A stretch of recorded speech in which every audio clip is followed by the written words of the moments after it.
আপনার প্রশ্ন ছিল যে কুরবানির সাথে আকিকা করা যাবে কিনা। মাওলানা সাহেব, ছোটবেলা আপনি দেখে আসছেন আপনার বাপ দাদারা কুরবানির সাথে আকিকা করে আসছে। আমরাও এই সমাজে দেখে আসছি যে আমাদের বাপ চাচারা কুরবানির সাথে আকিকা করে আসছে। এখন ইদানিং এটা ইন্টারনেটের মাধ্যমে আমরা জানতে পারলাম যে কুরবানির সাথে আকিকা করা যাবে না। গত বছর এক ভদ্রলোক আমার সাথে মাসালাটা নিয়ে টক্কর লাগছে, কুরবানির সাথে আকিকা করা যাবে না। তো আমি ওনাকে দলিল হিসেবে বললাম ফতোয়া স্বামীর মধ্যে আছে।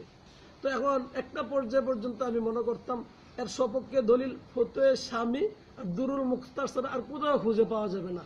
কোরআন হাদিসের শক্তিশালী কোনো হাদিস খুঁজে পাওয়া যাবে না, কোনো দলিল আদিল্লা খুঁজে পাওয়া যাবে না।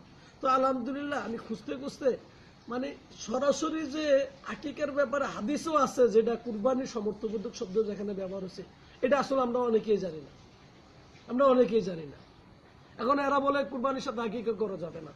কেন? কুরবানি মানে আকিকা তো করা হয় 7 দিনের বাচ্চার, আর কুরবানি করা হয় প্রাপ্তবয়স্ক। এরকম ভাবে ওরা মার্কেটে অনেক যুক্তি প্রমাণ তুলে ধরছে, অনেক যুক্তি তর্ক তুলে ধরছে, যেগুলো একান্তই এদের তর্কবাজি ছাড়া আর কিচ্ছু না, চাপাবাজি ছাড়া আর কিচ্ছু না। কোরআন হাদিস থেকে একটা দলিল ওরা খুঁজে বের করে দিতে পারবে না যেখানে নিষেধ করা হয়েছে আকিকা কুরবানির সাথে করা যাবে না।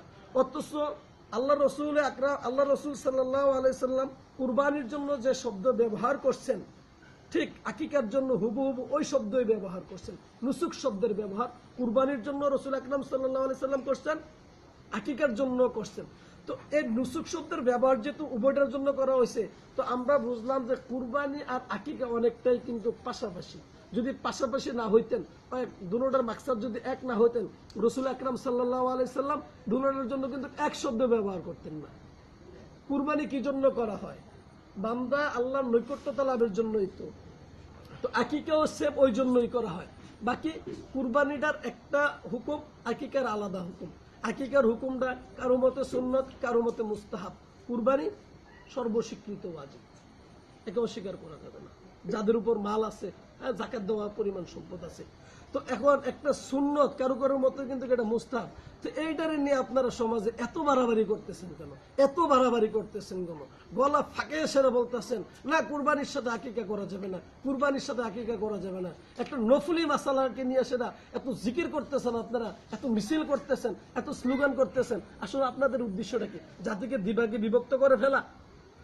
একটা হাদিসও দেখাইতে পারবেন না যেখানে রসুল আকরাম সাল্লাল্লাহু আলাইহি সাল্লাম নিষেধ করছেন কুরবানির সাথে আকিকা করা যাবে না। একটা হাদিসও খুঁজে দেখাইতে পারবেন না। পক্ষান্তরে কুরবানির সমর্থবোধক শব্দ রসুল আকরাম সাল্লাল্লাহু আলাইহি সাল্লাম হাদিসে ব্যবহার করছেন। এই হাদিস আল মুসান্নিফ ইবনে আব্দুর রাজ্জাকের মধ্যে আছে, আল মুসনাদে আহমদের ভিতরে আছে, সুনানে আবি দাউদের মধ্যে আছে, তার নাসাইর ভিতরে আছে, মুস্তাদরাকে হাকিমের মধ্যে আছে। আল মুসনাদ ইবনে আব্দুর রাজ্জাকের ৭৯৬১ নম্বর হাদিসটা খুঁজে বের করেন। আল মুসনাদে আহমদের ৬৭১৩ নম্বর এবং ৬৭২২ নম্বর হাদিসটা খুঁজে বের করেন। আর সবচেয়ে কাছাকাছি কিতাব সুনানে আবু দাউদ, সুনানে আবু দাউদের ২৮৪২ নম্বর হাদিসটা খুঁজে দেখেন যে এখানে আসলে আকিকাটা কুরবানির সমর্থবোধক কিনা। তো এইটা নিয়ে সেটা বাড়াবাড়ি করার তো কোনো অর্থ হয় না। আর এক হাদিস না, তো একাধিক হাদিস আসছে এর সমর্থনে, একাধিক হাদিস আসছে। অতএব মৌলবীরা পরের টাকা খেয়ে বাড়াবাড়ি করেন না, সমাজটাকে দুই ভাগে ভাগ করেন না। বলতেছেন একদিকে এক ধরনের হুজুররা এ করতেছে, সে করতেছে, হাকুল্লা খেয়ে পকেট পুরাইতেছে। হাকুল্লা খেয়ে পকেট পুরানো যেমনটা গ্রহণযোগ্য নয়, সমর্থনযোগ্য নয় ইসলামে, অনুরূপভাবে বিধর্মীদের আশকারা পাইয়া ইসলামে দ্বিধা বিভক্তি করাও গ্রহণযোগ্য না। আপনাকে এই কথাটা মনে রাখতে হবে স্পষ্ট করে। ইসলাম সহজের জন্য আসে, ইসলাম বান্দাকে কষ্টের ভিতরে ফেলানোর জন্য না। রসুল আকরাম সাল্লাল্লাহু আলাইহি সাল্লামের হাদিস, ইয়াসসিরু ওয়ালা তুআসসিরু, তোমরা আহকামগুলোকে সহজ করে দাও, ওয়ালা তুআসসিরু, কঠিন করিও না। তাকলিফে মা লা ইউতাক লাজেম আসবে, বান্দার উপর কষ্ট হবে, তাকলিফ হবে, এমন জিনিস আল্লাহ তো বান্দার উপর চাপাইয়া দেন নাই। তাহলে মাওলানা আপনি কে এভাবে চাপাইয়া দেওয়ার? তো এটা নিয়ে সমাজে বাড়াবাড়ি করার চেষ্টা করবেন না, সমাজটাকে দুইটা ভাগে ভাগ করার চেষ্টা করবেন না। সমাজটাকে দুই ভাগে ভাগ করার অর্থটা কিন্তু খুব বেশি একটা ভালো না। এটা আপনাদের জন্য যেমন ভালো না, আপনারা আমরা ভাই, আপনাদের কেবলা আমাদের কেবলা, আপনাদের নবী আমাদের নবী, সব এক। আমরা যত উক্ত ফরজ নামাজ বলে আপনারাও এত উক্তই ফরজ নামাজ পড়েন, এত উক্তই বলেন। তো এটা নিয়ে এত বাড়াবাড়ি করতেছেন কেন? সমাজটার ভিতরে বাক করতেছেন কেন? এটা তো ভালো লক্ষণ না। আল্লাহ তাআলা আপনাদেরকে হেফাজত করুক, আল্লাহ আমাদেরকে হেফাজত করুক আপনাদের বাড়াবাড়ি থেকে। শিরিক মুক্ত সমাজ গড়তে চান, বিদআত মুক্ত সমাজ গড়তে চান, তাবিজ কি অস্বীকার করেন? আবার ডাক্তারের কাছে দৌড়ান কেন? মাজাজে হাকিকি বুঝেন? মাজাজ বুঝেন? মাজাজ বুঝেন না। স্বভাবে হাকিকি, স্বভাবে জহিরে এগুলো বুঝবেন না। কারণ ওই যে মানে ওই বাংলা মার্কা, বাংরেজি মার্কা, কোরআন হাদিস পড়েন তো, মানে আত্মাহিদ প্রকাশনী, অমুক প্রকাশনী, তুমুক প্রকাশনী আপনাদেরকে যেগুলো অনুবাদ করে দেয় এগুলোই খেতে পারেন।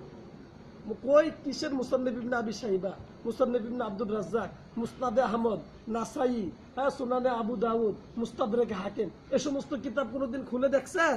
সরাসরি আরবি খুলে দেখছেন? আরবিটা খুলে দেখেন, ওখানে কি লেখা আছে?